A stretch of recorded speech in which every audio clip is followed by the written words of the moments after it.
Rockstar team খুব ভালো promotion করতেছে। রকস্টার টিম এখন পর্যন্ত যে কটা প্রমোশনাল কন্টেন্ট আপলোড করেছে প্রত্যেকটা কন্টেন্টে ছিল প্রমিজিং। তারা আরো একটা অফিসিয়াল পোস্টার আপলোড করেছে। পোস্টারটা আমার কাছে এক কথায় অসাধারণ লেগেছে, খুবই ভালো একটা পোস্টার। পোস্টারটা ভালো করে লক্ষ্য করলে বুঝতে পারবেন শাকিব খানের একটা অ্যানিমেশন টিজার আপলোড হয়েছিল, সেখানে সে অনেক উপর থেকে নিচে পড়েছিল একটা গাড়ির উপরে, সে গাড়ির উপরে পরেও কিন্তু গিটার বাজাচ্ছিল।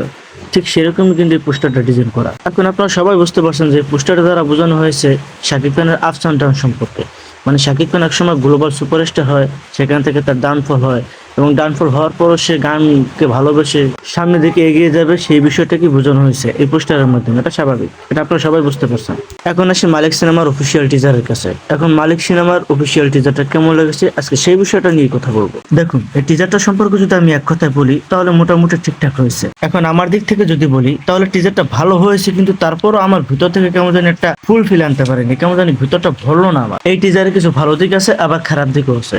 তা ভালো দিকের মধ্যে প্রথম যদি বলি তাহলে আরিফিন শুভর লুকটা চমৎকার হয়েছে, অসাধারণ একটা লুক হয়েছে। আরিফিন শুভকে এই মার্চ কমার্শিয়াল সিনেমায় চমৎকার লাগবে। এবং আরেকটি ভালো দিক হলো আরিফিন শুভর ভোকাল। আরিফিন শুভর ভোকালটা এত বোল্ড আর এতটা ডিপ লাগে যেটা শুনতে চমৎকার লাগে। যেমন একটা ডায়লগ আছে, I am not a bad boy, I M A psycho. মানে এই ডায়লগটা এতটা বোল্ড ভাবে দেয়, এতটা ডিপলি দেয়, মানে এতটা বোল্ড ডায়লগ শাকিব খান দিতে পারে, যেটা সত্য কথা। তাই বলে আমি মেগাস্টারকে ছোট করতেছি না।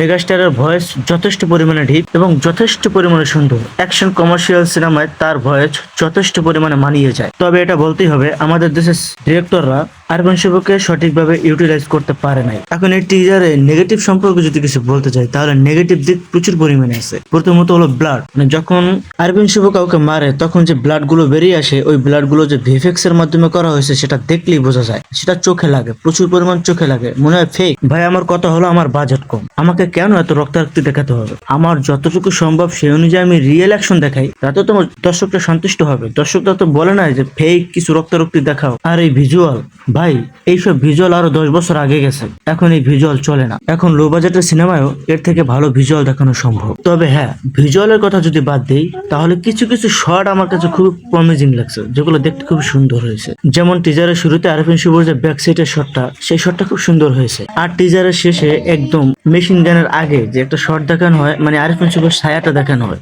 ওই শটটা খুব ভালো হয়েছে। ওভারঅল টিজারটা মোটামুটি ভালোই লেগেছে, একবারে খারাপ সেটা বলা যাবে না যদি ভিজুয়ালের দিকটা বাদ দিই আর এই রক্তের ভিএফএক্স এর কথা যদি বাদ দিয়ে দিই। এখন টিজার দেখে তো আর গল্প সম্পর্কে ধারণা করা যায় না। যদি গল্প ভালো হয় তাহলে সিনেমাটা ঠিকঠাক ভাবে চলে যাবে, ভালো একটা ব্যবসা করতে পারবে শিওর। দাঁড়ান দাঁড়ান দাঁড়ান, চলে যায় না, চ্যানেলটা একটু সাবস্ক্রাইব করেন না, কষ্ট করে ভিডিও করি। যদি সাবস্ক্রাইব করেন তাহলে ভিডিও করার অনুপ্রেরণা আরো বেশি জাগে। করে দিন সাবস্ক্রাইব, টাকা পয়সা তো লাগবে না। ভালো থাকবেন, বাই।